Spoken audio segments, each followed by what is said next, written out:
is Inside Out.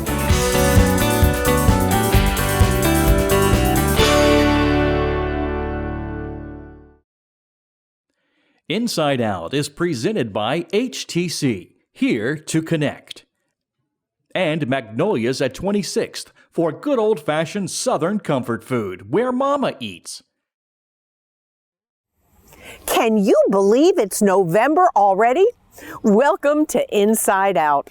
This month we meet up with Fossil Bob. Wait till you see that collection.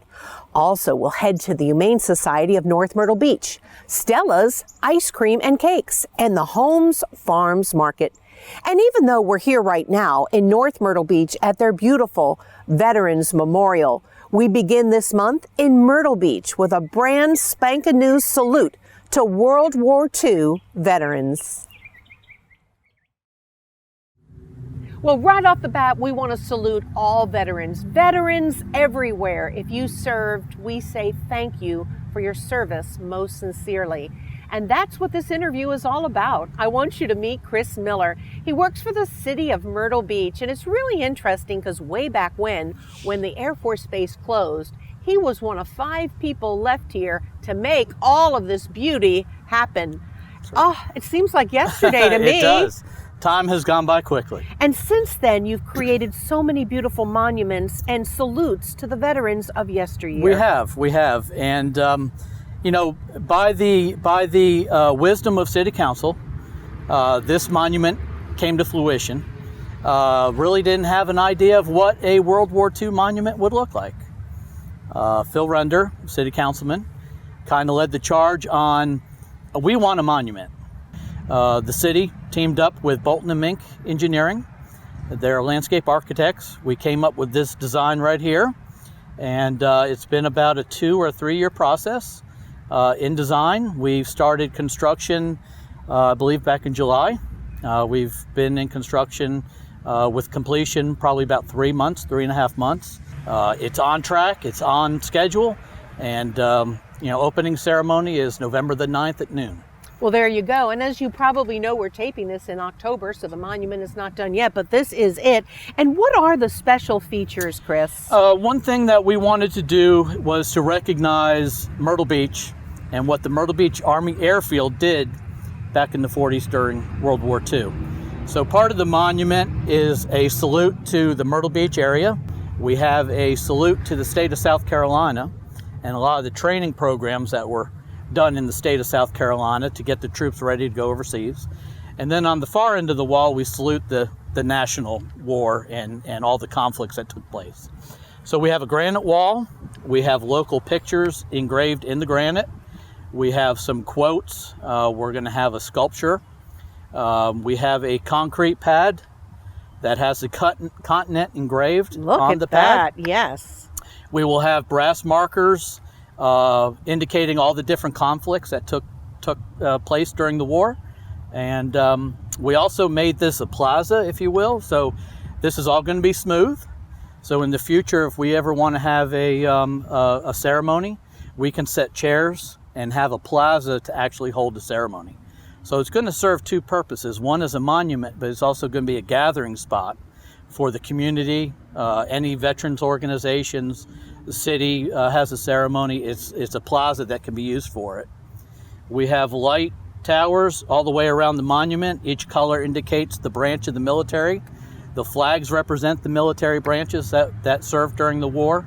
And we have benches that also have the different agencies of the military that were in place during the war. So a lot of different aspects all made into one monument. So you're so young, you certainly don't remember this war, World War II. No. But during your construction efforts and talking with some of the veterans, what's the most intriguing thing you might have found out? Some of the information that we're finding, we don't have any confirmation, but some of the pamphlets and history books that we've been researching, the Doolittle Raiders that did some bombing missions over Tokyo actually trained either here in Myrtle Beach or in the PD region of South Carolina. Wow.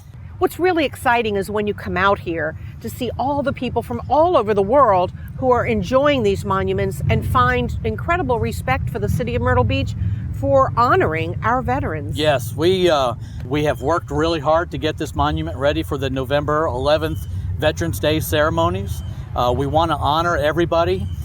We know that era is coming to an end, and we want to get everybody in here to see this monument and know that they were appreciated for all their time and service to the United States. Congratulations. Thank you. It's awesome. Thank you. Well, I have to boast on my team, because a lot of the contractors that have taken this personally, it's not just a job, it's not here to make money. They have put their personal efforts into this because they're just enthralled with this as we are, that we want to get this right and we want to honor those that did their service to the country. Well, I'm sure most of them have families who, who served. Yes. So I want to thank you too, Chris Miller, because I know that you were one of the 5, as we said earlier, who were here after everyone left the Air Force Base. And so everything is beautiful. You should be so very proud. Thank you.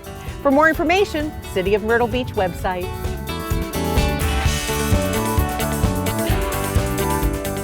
Coming up, it's the Humane Society of North Myrtle Beach and Fossil Bob from Longs.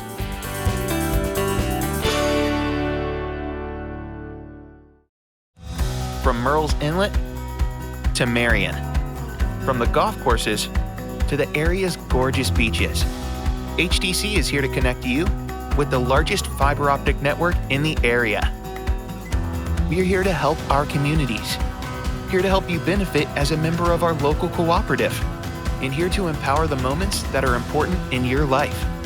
We're HTC, and we're here to connect you to your world.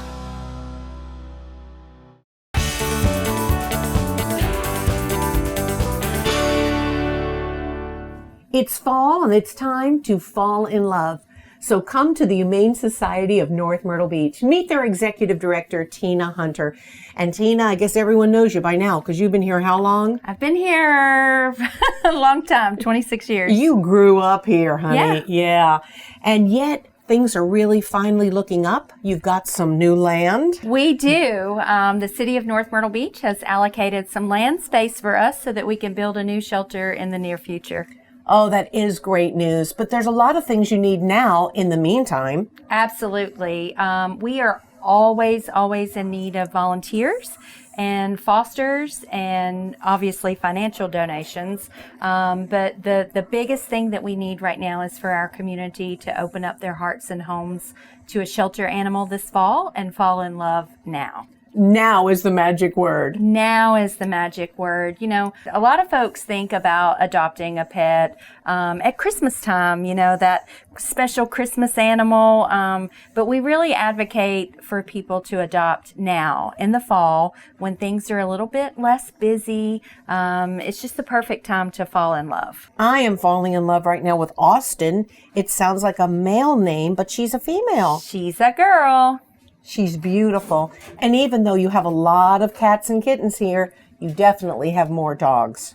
We do right now, which is odd because, you know, 5 years ago, if you had told me that we would be struggling to adopt out dogs in our community, I wouldn't have believed you. But it's actually that way now. Cats are the easiest animals for us to adopt out. We are struggling with adopting out the dogs, and sometimes that is causing us to have to keep the dogs here at the shelter a little bit longer, which causes us to not be able to take in as many dogs every year. You mentioned fosters, and a lot of people don't know what goes into being a foster parent. Fosters are my favorite. That's when you open up your heart and your home to give an animal a nice, comfortable place to land while they wait for their forever home. And it's such a great way for us to find out more information about the animal, to find out a little bit more about their personality and their needs and what kind of home they actually need. It's much easier on the animal to be in a home than here in this environment. Of course, they become much more adoptable. Right. Now, Tina, another thing, for people who are going to the grocery store every day to buy their own groceries, it's simple to just pick up a bag of dog food or cat food, and even that helps you out to know that the residents are supporting you. Absolutely. When you think about how much it costs to feed 100 cats and 50 dogs every day. Think about that cost. That's a pretty chunk of our budget. So if folks, when they're ordering their pets food, if they'll just order an extra bag a month and have it shipped to the shelter or drop it off here at the shelter, it's really a benefit. It's really a benefit. Tina, I know you have a program too that's called Sponsoring a Pet. We came up with our pet sponsorship program a couple years ago. We ran into a bunch of people that were like, I can't adopt and I just can't foster. What's a way I can get involved to help? So we came up with our Sponsor a Pet program. You donate a certain amount to provide care for that particular animal, and we send you a card with the pet's picture, and then when that pet gets adopted, we send you a picture with their pet parents. We call it a gotcha day photo. So we send you the gotcha day photo just so you can see that the pet is now in a loving home.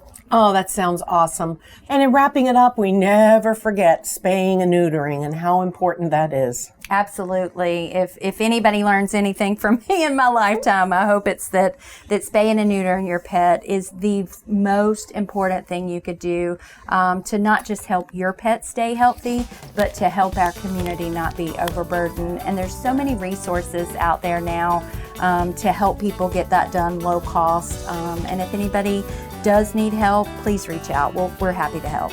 Tina, thanks for all you're doing and all your wonderful volunteers who are here today. And just remember, it's fall. Fall in love. Adopt a new baby.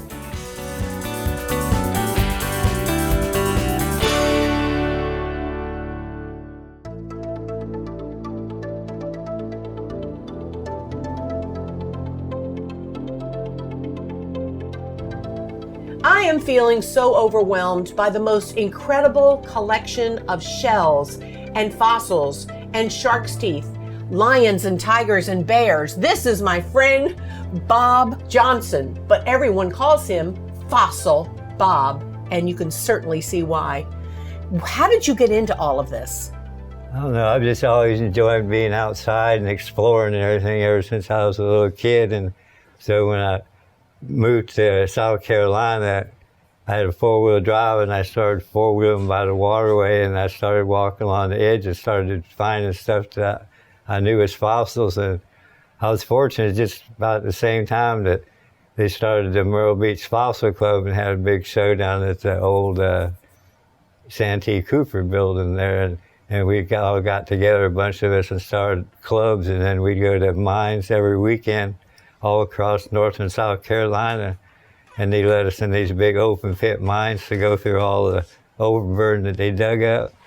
And so you'd find, just hundreds of teeth in a day sometimes. But when you go to these shows, people love you. They love your collection, but they also want to buy your beautiful boxes. Your woodworking is incredible, Bob. Well, thank you. Yeah, 'cause I started, making boxes for myself because I couldn't really find anything I liked. And then I started getting better at it and started making for other people. And then I came up with this. Somebody showed me how to burn wood with electricity. And I've kind of worked the art of it enough to where I can make stuff go around corners where it actually wraps around stuff and wraps around corners and everything when it burns. And they seem to be real popular at all the shows I go to. And I either sell them for cash or trade them for teeth. And you've done so much woodworking in your home and for other people. That's really been a great passion for you. Oh, definitely. I love my woodworking. Let's talk about some of these things because I don't even know where to begin, but this is pretty incredible. And you found it here.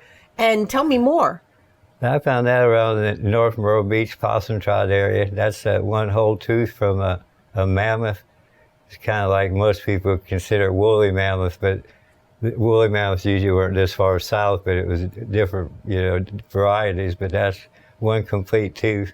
And it was found right here at Possum Trot. Amazing. Yeah, ain't it though? What about your shark's teeth? I mean, the collection is incredible. Well, a large portion of them are from the Intercoastal Waterway. Like I said, I probably hunted twice a week, for 40 years, so you can kind of figure out how many times that would be, You would take your kayak out to the water with your dog. Yeah. And then you would just look at as the water receded, you could find things. On the edge, yeah. Especially after, like in the spring when all the big boats come back from Florida to take them up north, and then in the fall, when, you know, they always have really big wakes, so they, you know, they wash more dirt away and expose the stuff. It's been buried, you know, that long ago. And do you still go out and do this? Oh yeah, as much as I can. Usually I got a real understanding wife, so she don't mind me going down there. Sometimes every day, you know, if it's low tide, I'll be sitting here at home and go, oh man, it's low tide, and I just have to run down there. You've got a whole collection of oysters, or we should say old oysters. Yeah, yeah, they're called exogyros. They actually went extinct during the Cretaceous, which was like 60 million years ago. So these are pretty much fossilized now, and the different minerals that have been seeped into them being buried just gives an array of colors, and you can see the growth lines like on a tree, to where some of these oysters must have been like 100 years old because of the amount of growth times that oyster. But you collect other things. There's these beautiful blue bottles all above us. Yeah. And driftwood, my goodness. Yeah, I love my driftwood. Oh, and I bet other people who see your driftwood want to buy it because the pieces are beautiful. Yeah, they're getting hard to find anymore too, because it's just the waterway's so built now that there ain't very many trees to fall in to make driftwood anymore. It's kind of dying art, but I find really fortunate that I've had the 40 years of hunting that I've had so far. And I'm looking forward for another 10. There's still a few areas that I'm hoping to be still out at 85 hunting. Well, I got one more question. Have you thought about what you're going to do with this magnificent collection? I mean, it's very valuable. Not yet. I've had alternatives, you know, like Horry County Museum, or, you know, financial help from my wife if I go for her. But yeah, at the moment I'm still hanging on to it. Well, there you go. And why not? I mean, these things are your children. Yeah. Fossil Bob, Yeah. I'm so grateful to be here. I wish I had 17 hours to really complete this interview. Your collection is amazing. And God bless you for sharing this wonderful history with us today here on Inside Out. All right. It's my pleasure for sure. You bet. Give me a hand. Thank you, Bob. Thank you.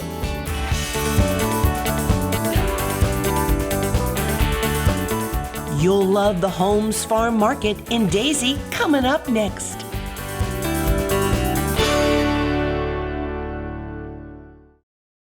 From the Grand Strand to the farmland, from Main Street to the marshes, HTC is here to connect you to what matters most in your life.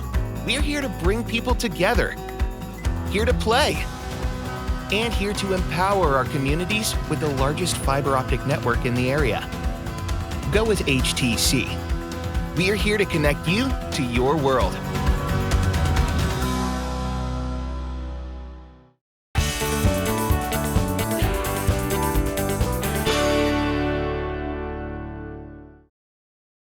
This segment of Inside Out is brought to you by Magnolia's at 26th for good old-fashioned Southern comfort food, where Mama eats.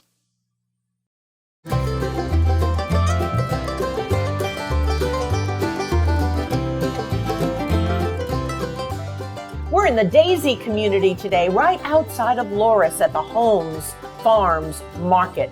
It is a fabulous place. I've seen things here I haven't seen since I was a kid, like snowballs and yoo-hoos and moon pies and RC colas. You got it all. I guess you had those things when you were a kid. Absolutely. Let's talk about when you were a kid out here, Mr. Holmes. Tell me about your dad and the former farm. Well, I grew up on a farm. I've been on a farm all my life, other than a short hitch in the military. But farm life has good points. It's got bad points. The bad part about it is there's not a whole lot of money in it, but good points, you're out in nature and the nice cool air and stuff. It's a good life. And your dad did what out here?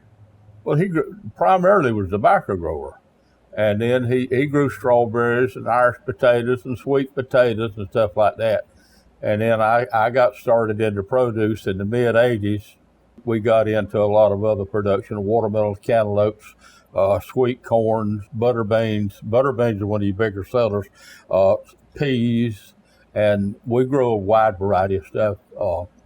Cucumber, squash, okra, tomatoes, I'll probably leave some of it out, but in greens like cabbage and collards and turnips and mustard greens. I even plant a little bit of kale and just a wide variety of produce stuff. And I've seen from being here that if you don't grow it, you've got some other local farmers coming in. Like a man just came in with okra. Right. Some of your local people that's got a small amount more than they need in their garden, I'll purchase it from them. But I know you love working with the local farmers. I know you've got local honey. You've got the Palmetto Farms grits folks here. You've got so many wonderful things to support other local farmers. Mm-hmm. Yeah, we try to, we try to keep things as local as we can. Because, in health, people look at health and you take produce. I'm not going to sell you produce that I won't eat because of some chemical being put on it. It's going to be safe or it's not coming through my place. Well, there was a lady here earlier when I got here. She says she comes here from Conway several times a year. She calls you first to see if you have what she needs. And she said it is the cleanest produce she has ever bought. Why is that? Well, you take our greens and stuff, before we put them on the shelf, they're washed. I mean, we wash them by hand. It's all hand done. And you take like beans and peas. When we shell, I got shellers. And when we shell that product, it comes back here. That's primarily my job. I go back there and I go through them. Now, I'm not going to tell you that 100% no trash in them, but they're as clean as you'll find because I try to keep all the trash out. I don't want this other trashy product. So let's talk about the store itself. How old is this place? It was built in the early 50s originally. It was just a local country store. They had gas pumps and all that at it. And it's been around most of my life. I can remember when it was built, but I can't tell you the exact year. There was a barber shop adjacent to it, and adjacent to the barber shop was a beauty shop, and then an apartment thing on the end of it. But we moved out here because of more traffic. And a year and a half ago, something like that, they put the red light up out here because a lot of traffic comes through here going to the beach, pick up Highway 22. And you get a lot of tourist stuff out here that's in, to the beach for vacation stuff. And I know you like talking to people here. Oh, yeah, I like to talk. But Marilyn is your wife, and she's usually the hostess with the mostest at the cash register. Yeah. Marilyn she's got more patience than I got. She deals with people real well. Mr. Holmes, what a pleasure to meet you, and we'll definitely be coming back out here ourselves to get veggies each season. If you're wondering what they've got, just give them a call. It's the Holmes Farms Market in the Daisy community outside of Loris.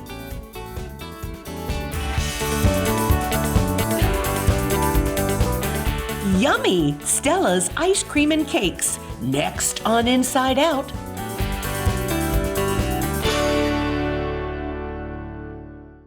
Mama loves magnolias, and you will too. It's where the Anderson family farm comes to the table. There's an all-you-can-eat breakfast, lunch, dinner, Saturday and Sunday brunch buffet, salad bar, homemade desserts, all served by our staff. Mama's right. You can't cook it this cheap. Ooh. And that ice cream machine guaranteed to produce smiles. Banquet space available too. Magnolias for good old Southern comfort food and hospitality at its finest. 26th Avenue North and Ocean Boulevard in Myrtle Beach.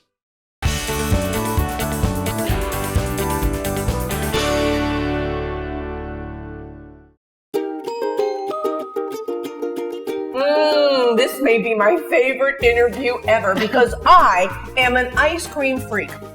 Okay, maybe ice cream connoisseur is a little softer. Meet my new friend. This is Jordan King, one of the owners here at Stella's Ice Cream and Cakes in Conway, but they also have a Murrells Inlet location, and I've been there. Great ice cream. So how did you get into this, honey? Oh, gosh. So me and my sisters, we actually worked at ice cream stores all through high school, and we got our degrees in different aspects, teachers, physical therapy, business, and we decided to come back to ice cream just because it makes people happy. Well, it does, and everybody in Conway and Murrells Inlet's so happy now because of Stella's. You can see smiles on their faces when they're here. Oh, yes. And your parents have gotten involved. They do. So my dad helps run the Murrells Inlet store. My mom comes in and helps with the waffle cones. I run this store. Haley's out running the ice cream world. And then our older sister will come in and help scoop too. So family affair. We'll go ahead and have a lick because if we don't, it's going to drip. I want you to tell us what you're eating because it's really cool. So I have the Shot Monster, which is a dedication to Coastal. It's just a Cookie Monster ice cream that we dyed teal. And then I have a Red Velvet, which is a cream cheese based ice cream, and it's got chunks of homemade red velvet cake in it. Now mine looks like I have two of the same scoops, but one is coffee and the other one is what? Mocha almond fudge. So good. My favorite combination is coffee and chocolate anything. So I am always in love with Stella's. Now when I ate down in Murrells Inlet, I noticed you have ice cream cakes. Yes, we do a ton of ice cream cakes in Murrells Inlet. So many different flavors and options you can choose from. Here we do our homemade cakes.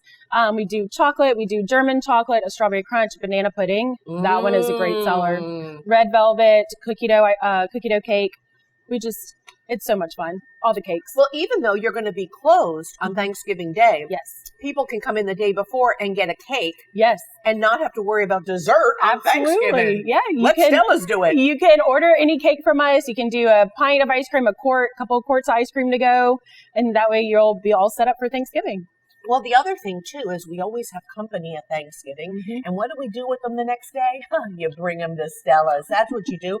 Because ice cream, well, there's always room for ice cream no matter how full you are from the day before. Absolutely. What I love, too, is that you all cater to kids. Yes. And when I was down in Murrells Inlet, there were lots of kids playing games. And you do the same here in Conway. Yeah, so our whole lot is full of games and chairs and chalk and everything for the kids to just kind of run around and play around and be kids.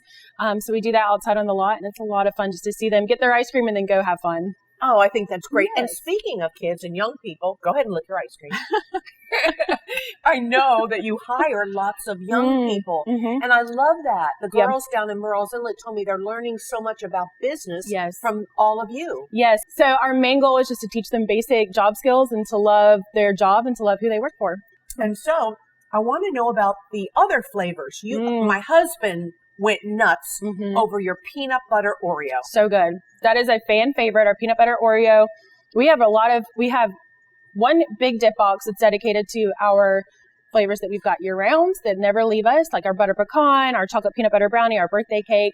And then we have a fun dip box. And our fun dip box includes seasonal flavors, just unique flavors that we're kind of coming up with or that we'll have a customer suggestion for. And like red velvet? Like red velvet. That one's great. We've got a caramel pumpkin cheesecake coming out. That one's divine. A turtle. We've got s'mores. Lots of just fun flavors. I know. This is just the most fun interview I'm telling you I've ever done because I get to just stand here and eat ice cream. So, Jordan, tell me about your events as well as your catering. Yes, so we do a ton of events. We can do private parties here at our location, at either location. We can do percent nights. We just hosted a Conway Middle School percentage night at either location. And we can also cater. We've done about 4 weddings from Murrells Inlet. We're doing a wedding next year for Conway. We're super excited about. So we can kind of do it all. So let's wrap it up before we're covered in drippy ice cream. Yes. But of course, it's delicious. Why not? Tell me about your locations. Yes. So we have one in Murrells Inlet. That is our main store. That's the first one that opened. And that one is at 3021 Highway 17 in Murrells Inlet. And then we have our Conway location, which is located at 1101 4th Avenue in Conway. Stella's ice cream and cakes. Yeah. You will love this family. The King family are wonderful. Their employees are too. Best of all, the ice cream is fabulous. Don't miss Stella's. All right, let's get all these drips here.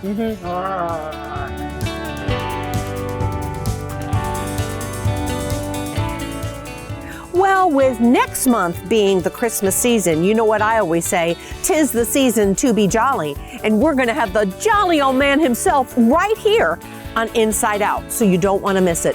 And with this being the month of Thanksgiving, just remember to count your blessings. And I've always said, when you have the love of your family and friends, you have everything. Inside Out is presented by HTC, here to connect. And Magnolia's at 26th for good old-fashioned Southern comfort food, where Mama eats.